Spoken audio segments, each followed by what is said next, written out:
आप देख रहे हैं भारत 24। नमस्कार, मैं हूं अजय कुमार।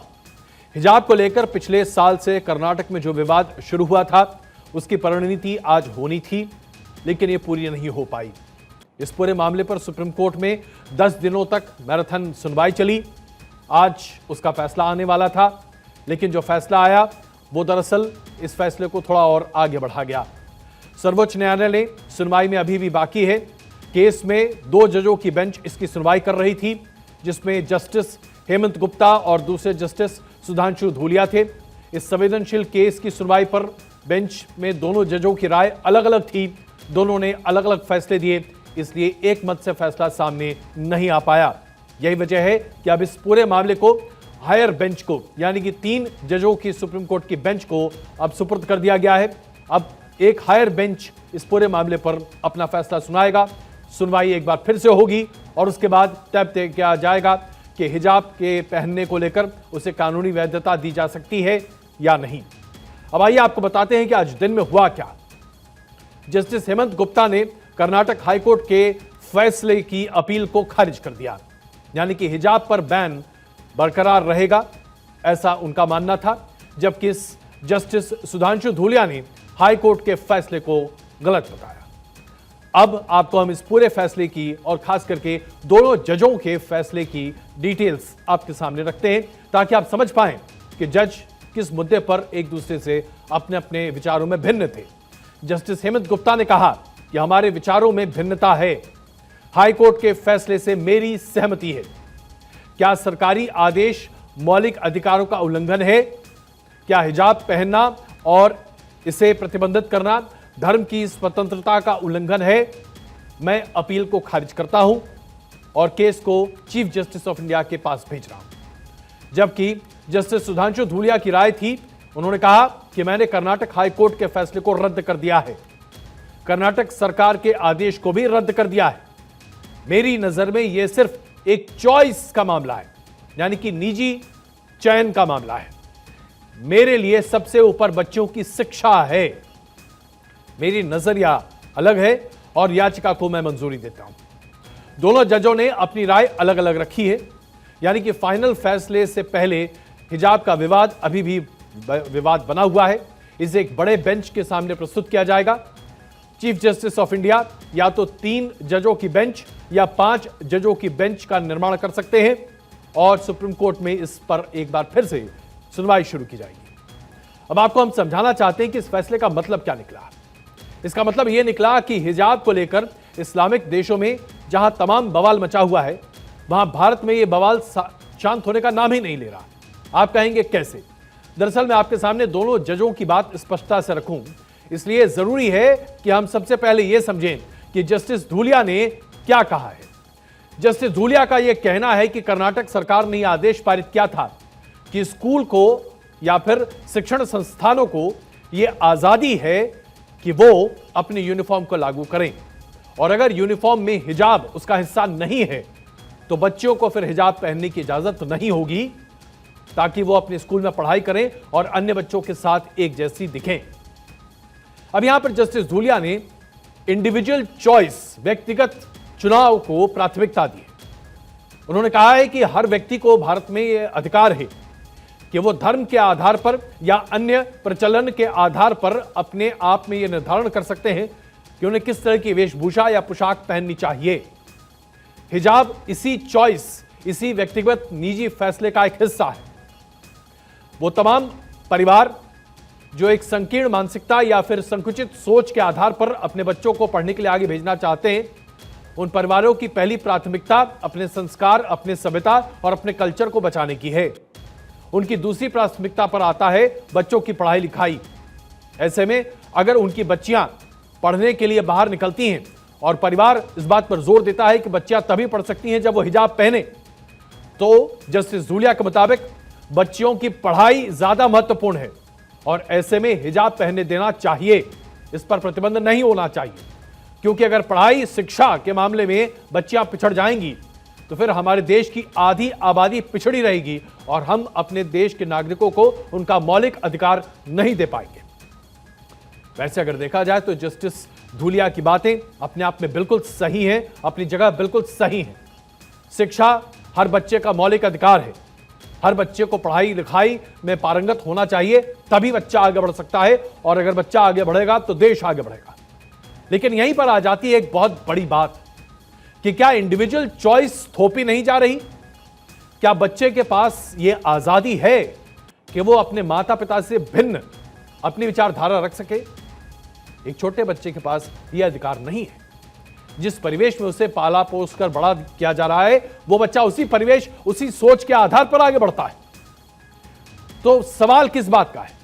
सवाल सोच को सही करने का है, या दरअसल हम सोच को जस का तस रहने दें, रूढ़िवाद और कट्टरवाद को अपनी समाज का हिस्सा बने रहने दें, और उसके आधार से एक चोर दरवाजा खोलें और बच्चों को शिक्षा का रास्ता दें? सवाल यहां आकर खड़ा हो जाता है। यह बात हम आपके सामने क्यों रख रहे हैं? यह बात आपके सामने इसलिए रख रहे हैं कि हिजाब दमन का प्रतीक है। हिजाब बच्चों और महिलाओं के ऊपर एक बहुत बड़ी जबरदस्ती है, जो कि सो कॉल्ड सामाजिक बंधनों की वजह से ला दी जा रही है। अगर ऐसा नहीं होता तो जरा बताइए, तमाम इस्लामिक देश जहां पर आज महिलाएं खुलकर बाहर आकर जीना चाहती हैं, ईरान मसला ले लीजिए, पिछले ऑलमोस्ट 1.5 महीने से लगातार ईरान में महिलाएं विरोध के स्वर को बुलंद कर रही हैं, बाहर निकल रही हैं, प्रदर्शन कर रही हैं और हिजाब को जला रही हैं। क्योंकि ईरान में बिना हिजाब पहले महिला अगर घर से बाहर निकल जाती है तो उससे जेल में बंद किया जा सकता है। मॉरल पुलिस का पूरा अधिकार है, और इसलिए ईरान में महिलाएं इसका विरोध कर रही हैं। जो बात रूढ़िवाद के तौर पर ईरान में है, जो बात रूढ़िवाद के तौर पर सऊदी अरब में है, जिस बात को लेकर खाड़ी के कई देशों में महिलाएं विरोध के स्वर को बुलंद कर रही हैं और अंतर्राष्ट्रीय समर्थन उन्हें मिल रहा है, उसी चीज को हिंदुस्तान में लागू कराने पर अगर एक समाज का बहुत छोटा सा तबका आमदा है तो क्या इसे किया जाना चाहिए? मैं पूछता हूं आपसे, यह सवाल मैं पूछ रहा हूं आपसे, क्या आपको पसंद होगा कि आप रूढ़ियों में जकड़े रहें, तथाकथित तौर पर कुछ ऐसी सोच और विचारधाराओं के तत्व पर आप पूरे तरीके से बंधे हुए रहें और जीवन जीने की आजादी आपको न मिले, अभिव्यक्ति की आजादी न मिले, मनपसंद कपड़ा पहनना, मनपसंद खाना खाने की आजादी आपकी न हो? यह सोच दक्यान्यूसी विचारधारा का एक प्रमाणक प्रतीक है। भारतीय संविधान के आर्टिकल 42 में स्पष्ट लिखा हुआ है, 42 में, कि हर व्यक्ति को इस तरह के रूढ़िवाद से आगे निकालने की जिम्मेदारी केंद्र और राज्य सरकारों की है। सरकारों की अहम भूमिका है। चूंकि ये directive principles of state policy है, इसलिए सरकार इसे लागू नहीं करा पा रही। यही बात हम आपके सामने रख रहे हैं। अब इस पूरे मामले पर एक बड़ी बेंच सुनवाई करेगी और इस पर अब तय होगा कि हाईकोर्ट का फैसला बरकरार रहेगा, कर्नाटक के स्कूल में यूनिफॉर्म का नियम लागू होगा, या दरअसल कर्नाटक के साथ साथ देश भर के तमाम स्कूल में अब यूनिफॉर्म के ऊपर हिजाब भी लागू करने में मदद मिलेगी। अब इस पूरे मामले पर सियासत हमारे देश में, जैसा कि आमतौर पर होता है, बहुत जबरदस्त हो रही है। कई ऐसे लोग हैं जो अब कोर्ट के खिलाफ अपनी आवाज को बुलंद करना चाहते हैं। कुछ लोग हैं जो कि सरदर्द संभाव वाले हमारे देश में ही मुसलमान लड़कियों के बारे में तरह तरह की बातें भी करते हैं। तो आइए सबसे पहले आपको दिखाते हैं मुसलमान लड़कियां खुद अपने भविष्य के बारे में क्या सोचती हैं। मेरा कहना है कि सभी मज़हब में सभी को ये राइट दिया जाता है कि अपने अपने हिसाब से सब खुद को कवर्ड करेंगे। हमारे इस्लाम में भी बताया गया है खुद को कवर्ड रखने से, मतलब ये हमारे इस्लाम में भी है और ये बहुत अच्छी चीज़ है कवर्ड रखना। पर सबकी अपनी अपनी अलग अलग सोच है, वो उस हिसाब से ही अपने आप को कवर्ड रखें। इस हम लोग के उसमें कॉन्स्टिट्यूशन में हम लोग को भी हर रिलीजन को मानने का, हर सारे रूल्स को फॉलो करने का हम लोग को पूरा हक है। इसलिए हम लोग अपने रूल्स को फॉलो करते हैं, इस्लामिक रूल्स को, और हमें अपना पूरा सिक्योर रहने के लिए हम लोग हिजाब पहनते हैं। जाता है हम लोग अपनी सेफ्टी खुद ही से करते हैं, इसलिए हम लोग नकाब ओढ़ के आते हैं। और हम लोगों की मदर टेरेसा भी निकलती है अपनी सेफ्टी से, तो वो भी पूरे अपने आप को ढक के निकलती थी। इस वजह से हम लोगों की सेफ्टी है कि हम लोग नकाब ओढ़ के हैं। जी, ये बहुत गलत है क्योंकि ये हमारा राइट है और हम बहुत सिक्योर महसूस करते हैं नकाब में, और हमें कोई फोर्स नहीं किया जाता, ये हमारा शौक़ है। ये तो गलत है भाई, जो है हिजाब पहनना ज़रूरी है और हम लोग के इस्लामी में है। हमने आपको दिखाया उन तमाम बच्चियों की बातें जो इस तरह के इस्लामिक स्कूल्स में पढ़ रही हैं, जिनकी सोच इसी तरीके से कंडीशन कर दी गई है कि बिना हिजाब के अगर वो घर से बाहर निकलती हैं तो वो असुरक्षित है। पूछना चाहता हूं मैं आज उन तमाम माता पिता से, जो तमाम महिलाएं देश में हैं जो हिजाब नहीं पहनती, क्या वो असुरक्षित है? क्या हिंदुस्तान की सभ्यता और कल्चर में यह बात आज से 500 साल पहले थी कि महिलाएं बुर्का पहने बिना नहीं बाहर निकल सकती थी? यह मध्य एशियाई सोच है जिसे भारत पर थोपा जा रहा है और एक बहुत ही छोटे तबके के द्वारा अल्पसंख्यक समुदाय में इस विचारधारा को प्रचारित करने की कोशिश की जा रही है। आज से साल भर पहले तक इस बारे में कहीं कोई चर्चा नहीं थी, जब तक कि popular front of India PFI ने इसे मुद्दा नहीं बनाया। एक ऐसा संगठन जो कि आतंकवाद को पूरे देश में फैलाने की कोशिश कर रहा था, जो पूरे देश में इस्लामिक राज लागू करने की बात कर रहा था, जो गज़वाए हिंद के बारे में पूरे देश में लोगों को भड़काने की कोशिश कर रहा था, उसकी विचारधारा को लेकर अगर हमारे अल्पसंख्यक समुदाय के बीच के कुछ लोग इस तरह की संकीर्ण मानसिकता को अपनाने के लिए अपने आप को मजबूर करते हैं, तो मानना पड़ेगा कि हमारे देश में एक बार फिर से सभी ज्वलंत मुद्दों पर चर्चा करने की आवश्यकता है। कट्टरपंथ की कोई इंतहा नहीं होती, कट्टरपंथ का कोई अंत नहीं होता। आजादी हर मामले में, चाहे महिला हो या पुरुष, उसके लिए उतनी ही मायने रखती है जितने पूरे देश के लिए। और जब तक हमारे देश की महिलाएं बुर्का, हिजाब या इस तरह के पर्दों में रहेंगी, हमारे देश की तरक्की कतई नहीं हो सकती। देश की तरक्की के लिए महिलाओं की सहभागिता उतनी ही आवश्यक है। बात करते हैं, आज प्रधानमंत्री नरेंद्र मोदी ने 10 दिनों में दूसरी बार हिमाचल प्रदेश का दौरा किया है। चुनाव का मौसम है, ऐसे में प्रधानमंत्री नरेंद्र मोदी कुछ सौगात की बारिश करते हुए दिखाई दे रहे थे आज हिमाचल प्रदेश में। विपक्ष को भी उन्होंने आड़े हाथों लिया और जमकर निशाना भी साधा। प्रधानमंत्री नरेंद्र मोदी ने आज ऊना और चंबा में यात्राएं की और चुनावी मौसम में हिमाचल प्रदेश की जनता को कई तरह की सौगात सौंपी। सबसे पहले वंदे भारत ट्रेन दिया गया, एक ट्रिपल आईटी भी इसके साथ साथ हिमाचल प्रदेश के लोगों के लिए उसका भी प्रावधान रखा गया। इसके अलावा प्रधानमंत्री ने हाइड्रो पावर प्रोजेक्ट्स की आधारशिला रखी और 1900 करोड़ रुपए के ड्रग पार्क की आधारशिला भी रखी।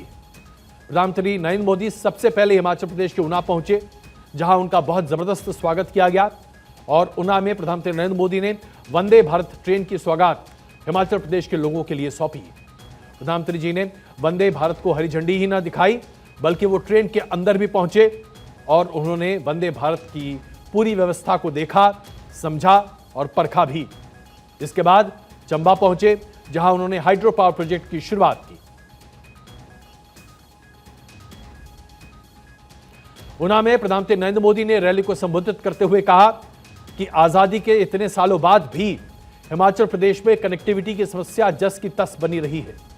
दिल्ली में बैठे लोगों ने कभी भी हिमाचल प्रदेश के हितों का ध्यान नहीं रखा और पहाड़ के भोले भाले लोगों ने हमेशा अपने भोलेपन का खामियाजा भरा। चंबा में भी प्रधानमंत्री नरेंद्र मोदी ने हिमाचल प्रदेश के लोगों को अपने पुराने रीति रिवाज बदलने की अपील की और कहा कि डबल इंजन की सरकार न सिर्फ हिमाचल प्रदेश की प्रगति के लिए बहुत कारगर है, बल्कि हिमाचल प्रदेश के लिए अत्यंत आवश्यक भी। आज अगर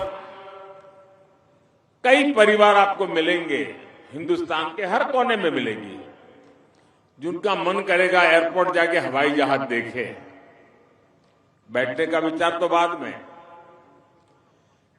वैसे हिमाचल में पहाड़ों में रहने वाले लोगों के लिए अगर आप पूछोगे तो 2-2, 3-3, 4-4 पीढ़ियां जीवित जो होंगे, उन्होंने न कभी ट्रेन देखी होगी, न कभी ट्रेन के अंदर सवारी की होगी। आजादी के 75 साल के बाद भी ऐसी स्थितियां रही हैं। आज हिमाचल में सिर्फ ट्रेन नहीं, हिंदुस्तान की सबसे आधुनिक ट्रेन आके खड़ी हो गई भाई, और यहां से चल पड़ी। आज ही हिमाचल की अपनी ट्रिपल आईटी की संस्था स्थायी बिल्डिंग, इसका भी लोकार्पण हुआ है। और मैं चंबा का आभारी हूं, उन्होंने बेटी देविका की इतनी तारीफ की, इतनी वाहवाही की कि पूरे देश में एक भारत श्रेष्ठ भारत का मैसेज चला गया। एक भारत श्रेष्ठ भारत के प्रति चंबा के लोगों की भावना देखकर मैं भी अभिभूत हो गया था। साथियों, आज हिमाचल के पास डबल इंजन की सरकार की ताकत है। इस डबल इंजन की ताकत ने हिमाचल के विकास को डबल तेजी से आगे बढ़ाया है। पहले सरकारें सुविधाएं वहां देती थी जहां काम आसान होता था, जहां मेहनत कम लगती थी और राजनीतिक लाभ ज्यादा मिल जाता था। इसलिए जो दुर्गम क्षेत्र हैं, जनजातीय क्षेत्र हैं, वहां सुविधाएं सबसे अंत में पहुंचती थी। हिमाचल प्रदेश के दौरे में प्रधानमंत्री नरेंद्र मोदी ने एक बार फिर आत्मनिर्भर भारत की छवि को मजबूत करने की कोशिश की। वंदे भारत ट्रेन के साथ साथ प्रधानमंत्री ने बल्क ड्रग्स पार्क की आधारशिला भी रखी और कहा कि इस पार्क की वजह से 20,000 लोगों को सीधा रोजगार मिलेगा। आपको बताते हैं कि ऊना में किन किन परियोजनाओं को आज प्रधानमंत्री ने जनता के लिए सौंपा है। 7,981 करोड़ की परियोजनाओं की सौगात आज प्रधानमंत्री नरेंद्र मोदी ने हिमाचल प्रदेश की जनता को दिया है। ऊना से दिल्ली वंदे एक्सप्रेस को हरी झंडी दिखाई। ऊना से दिल्ली की दूरी 5.5 घंटे में अब तय होगी। प्रधानमंत्री नरेंद्र मोदी ने बल्क ड्रग्स पार्क का शिलान्यास भी किया है, जिससे हिमाचल प्रदेश को बहुत बड़ी तब्दीली मिलेगी, खास करके औद्योगिकीकरण को लेकर। भारतीय सूचना प्रौद्योगिकी संस्थान का लोकार्पण भी किया है। वंदे एक्सप्रेस के शुरू होने के बाद हिमाचल के पर्यटन में जबरदस्त इजाफा होगा, ऐसा स्थानीय लोगों का मानना है और यात्रियों को कई तरह की सुविधाएं मिलेंगी। आपको दिखा रहे हैं कि उन्होंने चंबा में किन किन सौगातों को जनता के सामने रखा। 800 करोड़ के हाइड्रो पावर प्रोजेक्ट का शिलान्यास किया। 48 मेगावाट की चाजू 3 पनबजली योजना का उन्होंने अनावरण किया। 30.5 मेगावाट की देवस्थल चाजू जल परियोजना का उन्होंने अनावरण किया और प्रधानमंत्री ग्रामीण सड़क परियोजना की तीसरे फेज का शुभारंभ भी उन्होंने किया है। दरअसल ब्रांड मोदी के इस्तेमाल से ऐसा लगता है कि भारतीय जनता पार्टी हिमाचल प्रदेश में अपने चुनावी माहौल को पूरे तरीके से सजाना और संवारना चाहती है। मिशन मोड में चल रही भारतीय जनता पार्टी की तैयारियां उनके विरोधियों के मुकाबले बिल्कुल पुख्ता दिखाई देती हैं। जहां आसपास कांग्रेस या आम आदमी पार्टी का कोई भी नुमाइंदा बड़े पैमाने पर चुनावी माहौल को गरमाता हुआ नहीं दिखाई दे रहा, वहीं प्रधानमंत्री नरेंद्र मोदी हिमाचल प्रदेश पर पूरा फोकस कर रहे हैं। 10 दिनों के भीतर प्रधानमंत्री नरेंद्र मोदी की यह दूसरी यात्रा है। इससे पहले 5 अक्टूबर को प्रधानमंत्री नरेंद्र मोदी ने हिमाचल प्रदेश की यात्रा की थी, जिस दौरान उन्होंने बिलासपुर में एम्स की सौगात दी थी। आज फिर प्रधानमंत्री ने ऊना और चंबा में सौगातों की झड़ी लगा दी। इस चुनाव में भारतीय जनता पार्टी ने एक नारा दिया है, इस बार सरकार नहीं रिवाज बदलेंगे।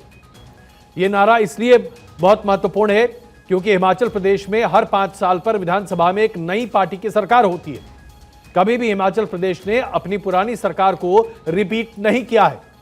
इसीलिए भारतीय जनता पार्टी ने इस बार के चुनाव में एक नया नारा दिया है, सरकार नहीं रिवाज बदलेंगे, क्योंकि अभी मौजूदा विधानसभा में भारतीय जनता पार्टी बहुमत में है और मौजूदा सरकार भारतीय जनता पार्टी की है।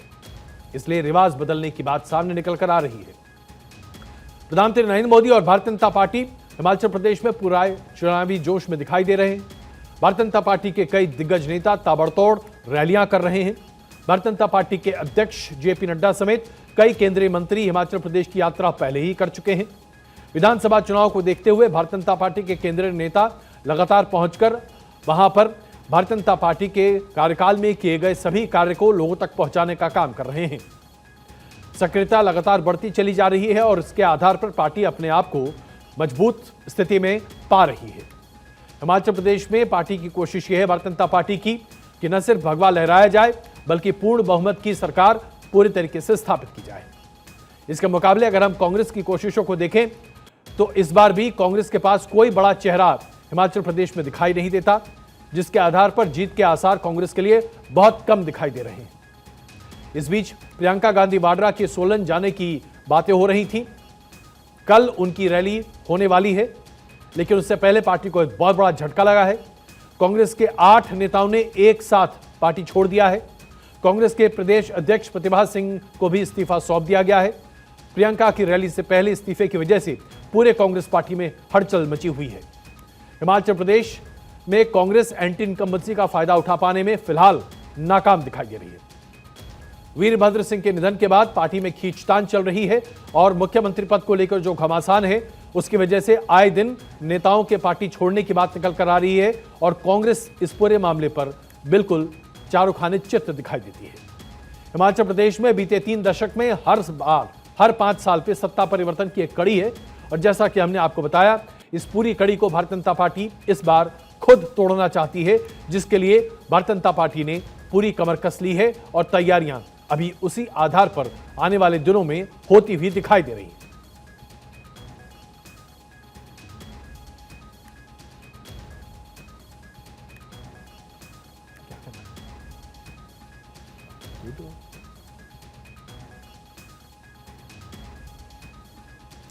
आने वाले दिनों में जब चुनाव होंगे तो राजनीतिक पार्टियों को प्रचार के दौरान सावधान रहना पड़ेगा, क्योंकि चुनाव आयोग ने एक साथ कई नए आदेश जारी किए हैं, जिसका मकसद सीधा और स्पष्ट है। राजनीतिक दल प्रलोभन की राजनीति अब नहीं कर पाएंगे, यानी कि फ्रीबीज बड़े पैमाने पर जो वायदों के तौर पर चुनाव के ठीक पहले किए जाते हैं उस पर नकेल कसने के लिए चुनाव आयोग ने कई दिशा निर्देश जारी किए हैं। इन दिशा निर्देश को जरा गौर से देखिए, क्योंकि ऐसे कई उल्लंघन के मामले होंगे जो हम आपके सामने प्रदर्शित करेंगे।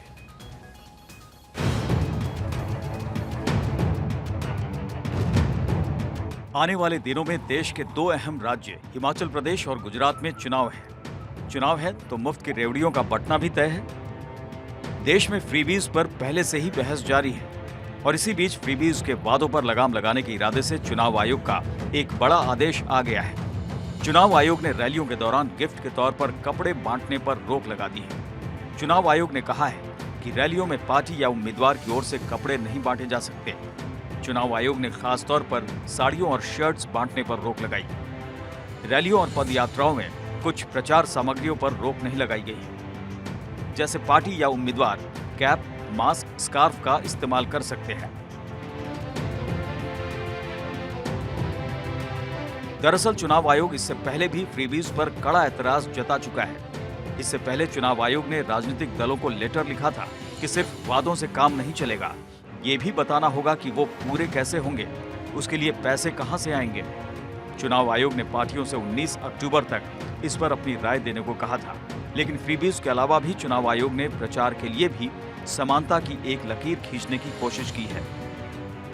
ताजा आदेश में कहा गया है कि सार्वजनिक क्षेत्रों में सबको समान जगह मिले, ये भी कि सभी पार्टियों को विज्ञापनों के लिए समान रूप से जगह मिलने पर भी जोर दिया जाए। इसके साथ ही यह आदेश भी जारी किया है कि सरकारी और गैर सरकारी शिक्षण संस्थानों का इस्तेमाल रैलियों में नहीं होना चाहिए। प्राइवेट प्रॉपर्टी की दीवारों पर नहीं लिख सकते। निजी स्थानों पर पोस्टर लगाने पर भी प्रतिबंध। प्रॉपर्टी मालिक की इजाजत से भी नहीं लगा सकते पोस्टर। विज्ञापनों में किसी भी तरह की भड़काऊ बात न हो। चुनाव आयोग ने 2 टूक कहा कि अगर निजी संपत्ति का मालिक पेंटिंग या पोस्टर लगाने की इजाजत देता भी है तो भी राजनीतिक दल ऐसा नहीं कर सकते। Bureau report, Bharat 24। केरल में बीते दिनों एक ऐसी घटना हुई जिसने पूरे देश को झकझोर कर रख दिया है। एक तांत्रिक और एक डॉक्टर दंपत्ति ने ऐसे जघन्य अपराध को अंजाम दिया है कि जिसके बारे में बताते हुए भी रोंगटे खड़े हो रहे हैं। 2 महिलाओं की नरबली दी गई है, यहां तक कि उनके शरीर के अंगों को छिद विच्छिद किया गया है। 56 टुकड़े किए गए हैं इन महिलाओं के शरीर के। केरल में जब इस पूरे अपराध के बारे में पता चला तो लोग तो हतप्रभ हैं ही, पूरे देश भर में इसे लेकर लोग चौकन्ने हो गए। जादू टोना के चक्कर में नरबली दिए जाने का यह मामला केरल पुलिस ने जब सामने रखा तो इसकी चौंकाने वाली जो वारदात निकल कर आई उसने हर किसी को इस बात पर सोचने के लिए मजबूर कर दिया कि क्या आजादी के 75 साल बाद 21वीं सदी के भारत में इस तरह की मानसिकता और सोच वाले लोग रह सकते हैं। कत्ल से पहले डॉक्टर दंपति ने दोनों महिलाओं को बांधकर कई तरह की यातनाएं दी हैं। जिस व्यक्ति के कहने पर यह सब कुछ किया गया है वो मानसिक तौर पर असंतुलित व्यक्ति है और जिस विभत्स तरीके से हत्या की गई है उसके बारे में जानकारी अब आप देखिए। रोंगटे खड़े करने वाली कहानी है ये।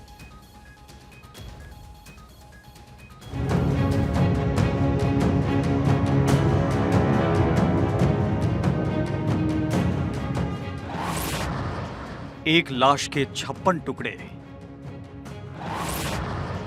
केरल में दिल दहलाने वाली कहानी। 2 महिलाओं की बेरहमी से हत्या।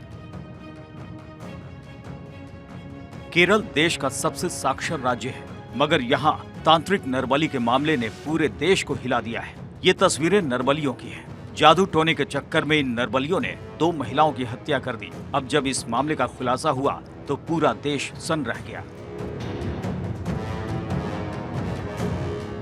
मामला पत्तनमतिट्टा का है, जहां अंधविश्वास के चलते एक दंपति ने 2 महिलाओं की गला रेतकर हत्या कर दी और फिर दोनों शवों को टुकड़े टुकड़े कर उन्हें दफना दिया। मामला कितना विभत्स है, इसका खुलासा केरल पुलिस ने किया। बलि देने वाले डॉक्टर दंपति ने 2 महिलाओं को बांधकर पहले टॉर्चर किया। एक लाश के 56 टुकड़े किए। आरोपियों ने दोनों महिलाओं की छाती भी काट दी थी। पुलिस ने आरोपी डॉक्टर भगावल सिंह और उसकी पत्नी लैला समेत मुख्य साजिशकर्ता तांत्रिक मोहम्मद शफी को गिरफ्तार कर कोर्ट में पेश किया। तीनों आरोपियों को कोर्ट ने 14 दिन की कस्टडी में भेज दिया। आइए इस पूरे वाकये के बारे में आपको तफसील से बताते हैं। इस खौफनाक कहानी की शुरुआत हुई फेसबुक से। 2019 में मोहम्मद शफी ने श्रीदेवी नाम का फेसबुक प्रोफाइल बनाया। अप्रैल 2022 में शफी ने लोकल पेपर और सोशल मीडिया पर इश्तेहार निकाला। इश्तेहार में लिखा, जादू टोने से लोगों को अमीर बना सकती हैं श्रीदेवी। भगावल सिंह पेशे से पारंपरिक चिकित्सक था और पिछले काफी समय से आर्थिक तंगी से जूझ रहा था। जब उसकी नजर इश्तेहार पर पड़ी तो उसने घंटों ऑनलाइन रहकर श्रीदेवी नाम के अकाउंट के साथ चैटिंग करनी शुरू कर दी और इसी दौरान मोहम्मद शफी के जाल में डॉक्टर भगावल सिंह फंस गया। शफी ने दंपति को समृद्धि पाने के लिए उपाय बताया। शफी ने नरबली देने पर पैसे आने की बात कही। मोहम्मद शफी की बात मानकर डॉक्टर भगावल सिंह और उसकी पत्नी लैला ने 2 महिलाओं का मर्डर किया और अब जब खुलासा हुआ तो देश सन्न रह गया। पुलिस की तफ्तीश जारी है, लेकिन जिस तरह से केरल जैसे राज्य से ये मामला सामने आया है उससे लोग सख्ते में हैं, क्योंकि केरल सबसे साक्षर राज्य है और सबसे साक्षर राज्य में इस तरह जादू टोना पर विश्वास करना कई सवाल खड़े करता है। Bureau report, Bharat 24।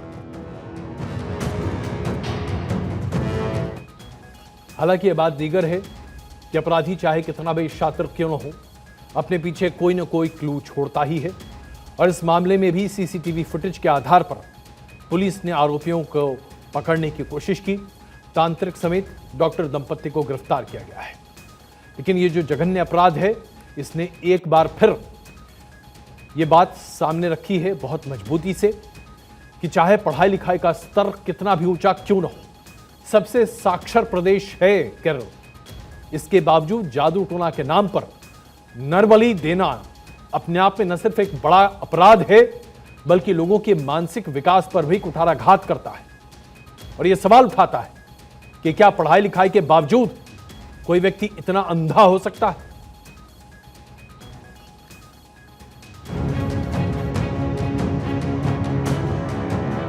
ये सीसीटीवी तस्वीर मृतक पद्मा की है।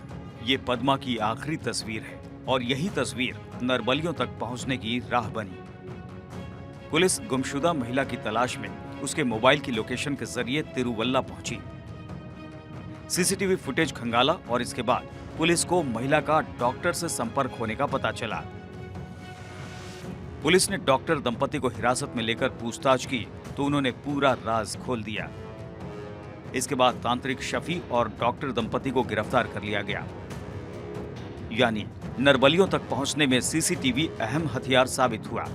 मुख्य साजिशकर्ता तांत्रिक मोहम्मद शफी और डॉक्टर दंपति को गिरफ्तार कर जेल भेज दिया गया है।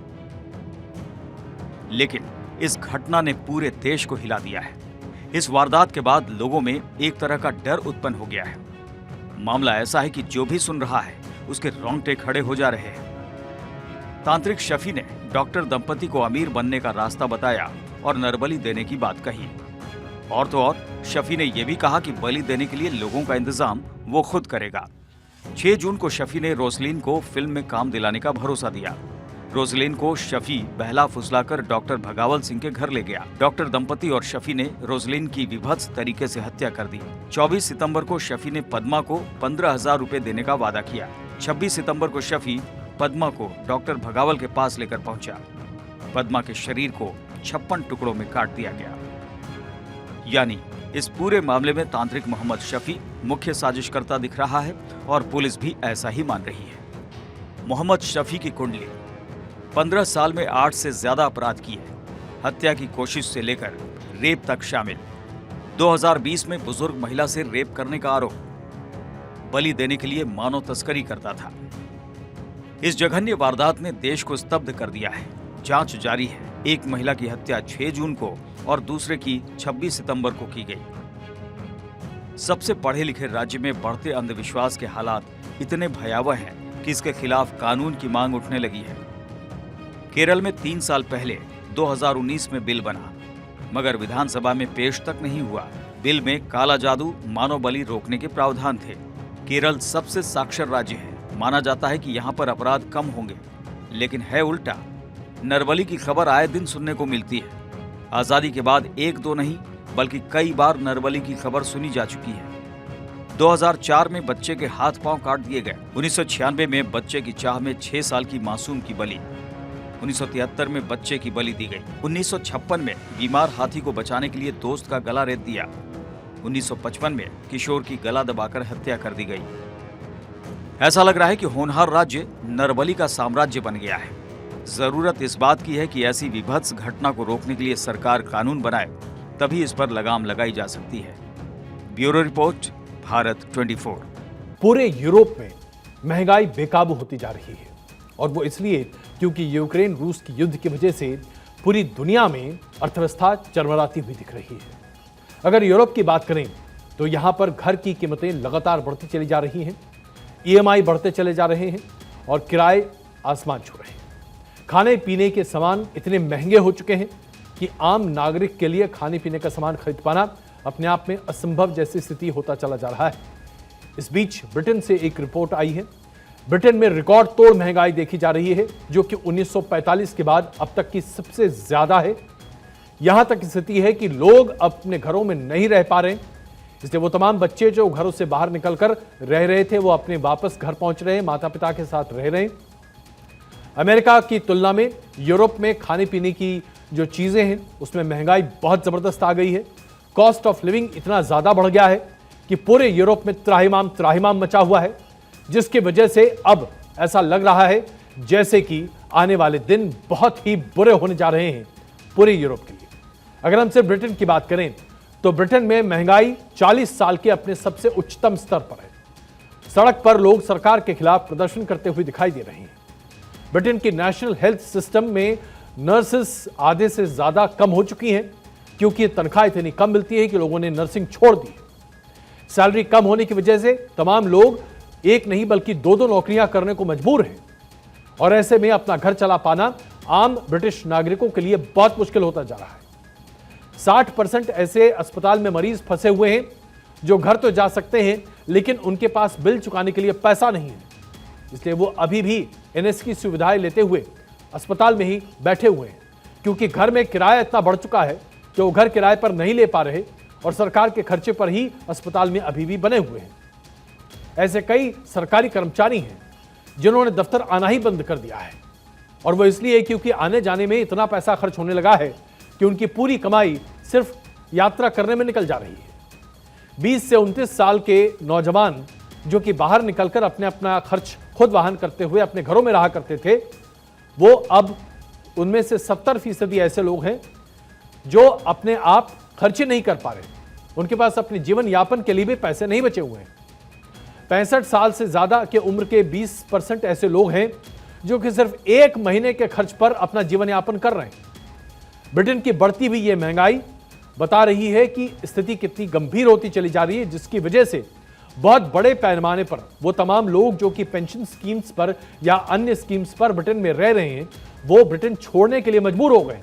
उनको लगता है कि किसी दूसरे देश में जाकर वो रहें जहां वो कम खर्चे में अपना पैसा चला सकते हैं, अपना काम चला सकते हैं, और इसलिए ब्रिटेन छोड़कर भाग रहे हैं। बीते एक साल में 34 लाख लोगों ने ब्रिटेन छोड़ दिया है। अगले साल ऐसा माना जा रहा है कि 45 लाख लोग ब्रिटेन छोड़ सकते हैं। ये तमाम लोग ऑस्ट्रेलिया, न्यूजीलैंड या यूरोप के उन तमाम देशों में जाने के लिए तैयार हैं जहां महंगाई का दर कम है, जहां रहने का खर्च कम है, और ये अपने ब्रिटेन की कमाई पर वहां रह सकते हैं। जरा सोचिए पूरे ब्रिटेन में अभी स्थिति क्या बनती चली जा रही है। इसके साथ साथ आपको यह बताएं कि कई ऐसे विकसित देश हैं जहां महंगाई पूरे तरीके से हावी है। यूरोप में तो यहां तक स्थिति हो गई है कि लोग तलाक देने को तैयार नहीं है, क्योंकि अगर तलाक दिया तो दूसरे घर पे जाकर रहना पड़ेगा और इतने पैसे नहीं है। इसलिए एक दूसरे के साथ एक ही घर में भले ही स्थिति बहुत ही विकट और खराब हो, फिर भी पड़े हुए हैं। तलाक देने लायक भी पैसे नहीं बचे हुए हैं क्योंकि एलिमनी नहीं दे पा रहे। और इन सब की वजह यह है कि ब्रिटेन में और कई यूरोपीय देशों में महंगाई बहुत जबरदस्त है। अमेरिका से आई ये रिपोर्ट बताती है कि लोग अब ईएमआई पर अपनी शादी का खर्च ले रहे हैं। यानी कि अगर शादी करने में $20,000 खर्च होते हैं तो उसे ईएमआई में अगले 10 साल तक निपटाने की बात कर रहे हैं, ये सोचे बगैर कि अगले 10 साल तक उनकी शादी चल पाएगी या नहीं चल पाएगी। अमेरिका में तो और भी स्थिति खराब है। किराया इतना बढ़ चुका है कि लोग अपने घरों को छोड़कर सार्वजनिक स्थान पर रहने के लिए मजबूर हो गए हैं। ऐसे बहुत सारे लोग हैं जो गाड़ियों में ही अपना जीवन यापन कर रहे हैं।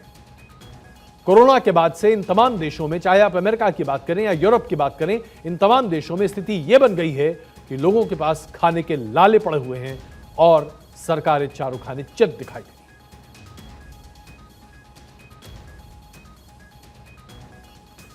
जिस युद्ध की वजह से अमेरिका और पूरे यूरोप में तबाही का आलम है, उसकी वजह से पूरे दुनिया भर में अब यह बात खतरे की तरफ फैल रही है कि क्या परमाणु युद्ध तो नहीं हो जाएगा। अब पूरी दुनिया भर में बंकर्स बनाने की तैयारी चल रही है। इन बंकरों की मांग इतनी बढ़ गई है कि लोग खुद अपने आप में बंकर बनाकर उसमें आपको रखना चाहते हैं। वर्ल्ड वॉर 3 की आहट इतने बड़े पैमाने पर हो रही है कि लोग परेशान हैं।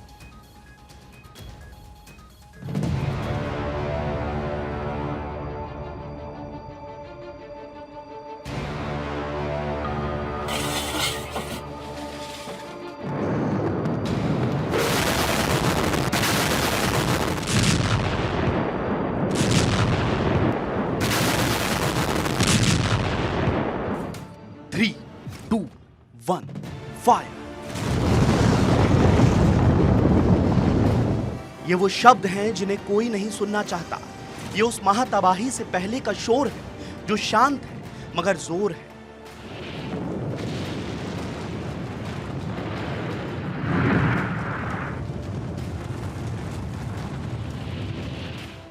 दो देश जंग में हैं। जंग का मैदान खुला आसमान है और इन दोनों देशों के बीच बहती हवा में बारूद है।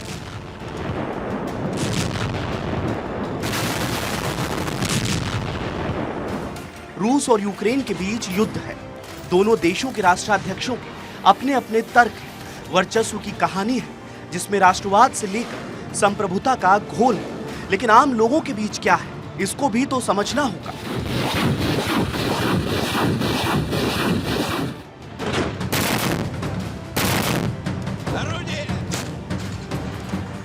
आम लोग जंग की जरूरत किस तरह समझ रहे हैं, ये भी तो समझना होगा।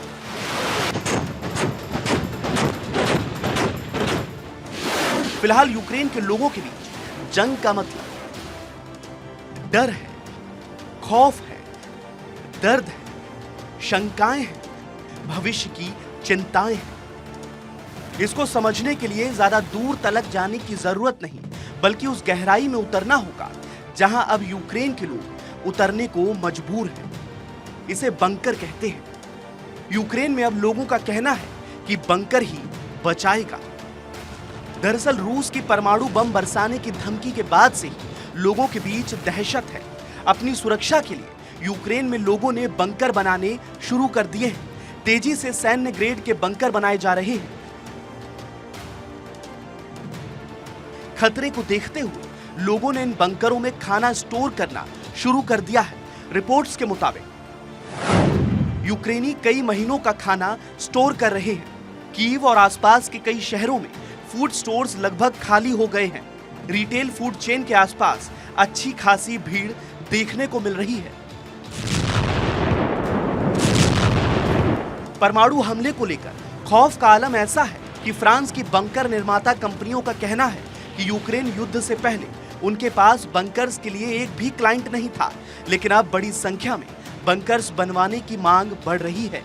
अचानक बंकरों की बढ़ती संख्या की वजह दो बातों से समझ सकते हैं। पहले तो यूक्रेन का रूस क्रीमिया को जोड़ने वाले ब्रिज पर हमला, उसके बाद काउंटर अटैक में रूस की बमबारी, इन घटनाओं से युद्ध चरम पर पहुंच गया है। वहीं दूसरी तरफ पुतिन की धमकी भी दहशत पैदा कर रही है।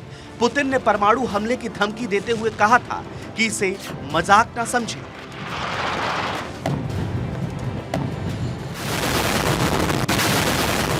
Свою волю и то решение о своем будущем, которое примет большинство жителей Донецкой и Луганской народных республик, Запорожской и Херсонской областей, мы поддержим. В своей агрессивной антироссийской политике Запад перешел всякую грань.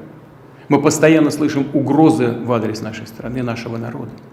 Некоторые безответственные политики на Западе не только говорят о планах по организации поставок в Украине дальнобойных наступательных вооружений, систем, которые позволят...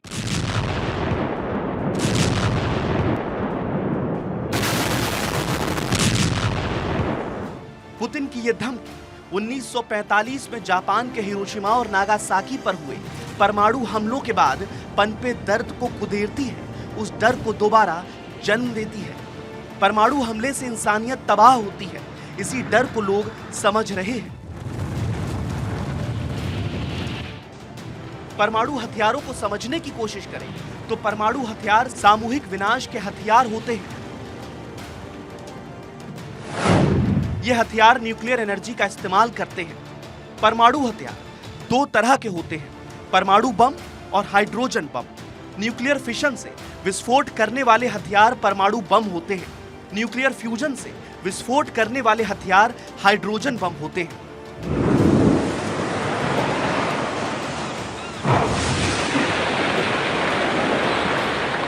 जंग हुई तो भीषण वाली बात नहीं है। यूक्रेन के लोग अपनी जान बचाने के लिए छिप रहे हैं, घरों में नहीं बल्कि बेघर होकर। वहीं पुतिन आक्रामक हो चुके हैं। जेलेंस्की भी अगर बंकर में ना छिपे होते तो युद्ध की शुरुआत में ही रूस उन्हें प्रेसिडेंशियल पैलेस से दबोच चुका होता। लेकिन अब बंकर की जरूरत जान बचाने के लिए उस हथियार से जो सब कुछ तबाह करने की ताकत रखता है। हालांकि परमाणु बम किसी भी समस्या का हल नहीं है। पुतिन जैसे दुनिया के शक्तिशाली नेता के दिल और दिमाग में शायद साफ हो, क्योंकि अगर न्यूक्लियर बम यूक्रेन पर गिरता है तो सिर्फ यूक्रेन नहीं जलेगा, इसकी जद में खुद रूस भी आएगा। जर्मनी, ब्रिटेन, फ्रांस, स्विट्जरलैंड पर भी इसका असर देखने को मिलेगा।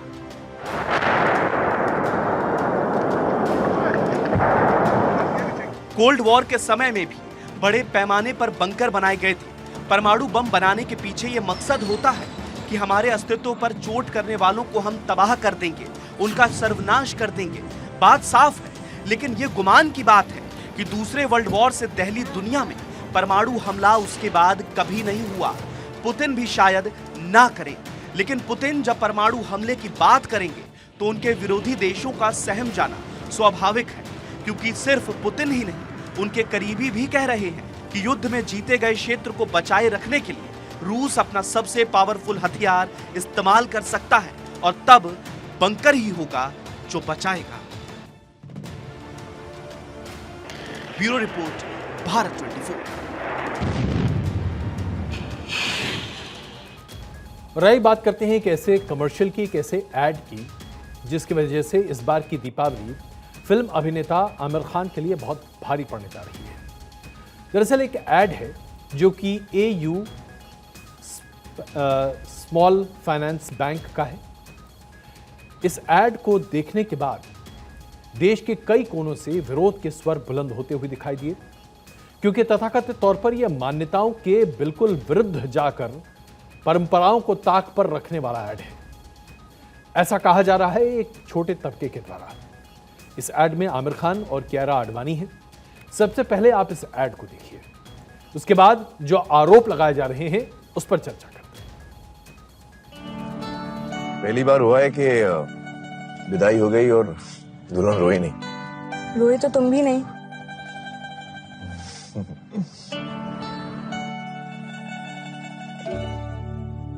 पहला कदम कौन रखेगा?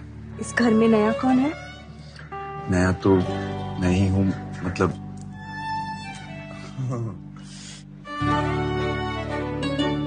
वेलकम दामाद जी, एंड थैंक यू इतना बड़ा कदम उठाने के लिए। सदियों से जो प्रथा चलती आई है वही चलती रहती है, ऐसा क्यों? तभी तो हम पूछते हैं सवाल बैंकिंग की हर प्रथा से, ताकि आपको मिले बेस्ट सर्विस। एयू बैंक बदला। अब इस कमर्शियल को देखकर आपने क्या समझा? चलिए मैं संक्षेप में इसकी पूरी कहानी आपके सामने रखता हूं। इस एड में जो बात सामने रखी गई है वो ये कि एक नौजोड़ा शादी करता है। शादी करने के बाद आमतौर पर प्रथा ये होती है कि लड़कियां अपना घर छोड़कर लड़के के घर आती हैं। कम से कम सनातन धर्म में तो यही होता है, लेकिन यहां प्रथा बदल दी जाती है।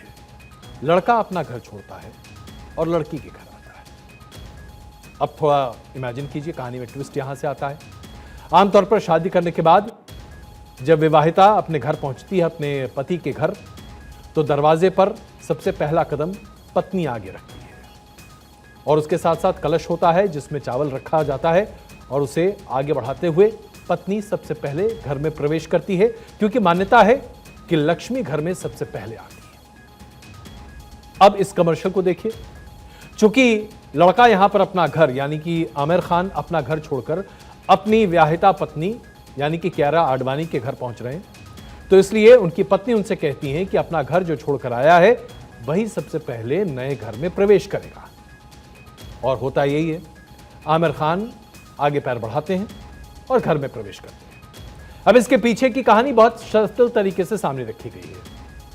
जो लड़के का किरदार निभा रही कियारा आडवाणी है, उनके पिता व्हीलचेयर पर हैं और यही वजह है कि लड़के यानी कि आमिर खान ने तय किया कि वो अपना घर छोड़कर अपने पत्नी के घर में आकर रहेंगे ताकि अपनी पत्नी के माता पिता की सेवा कर सके।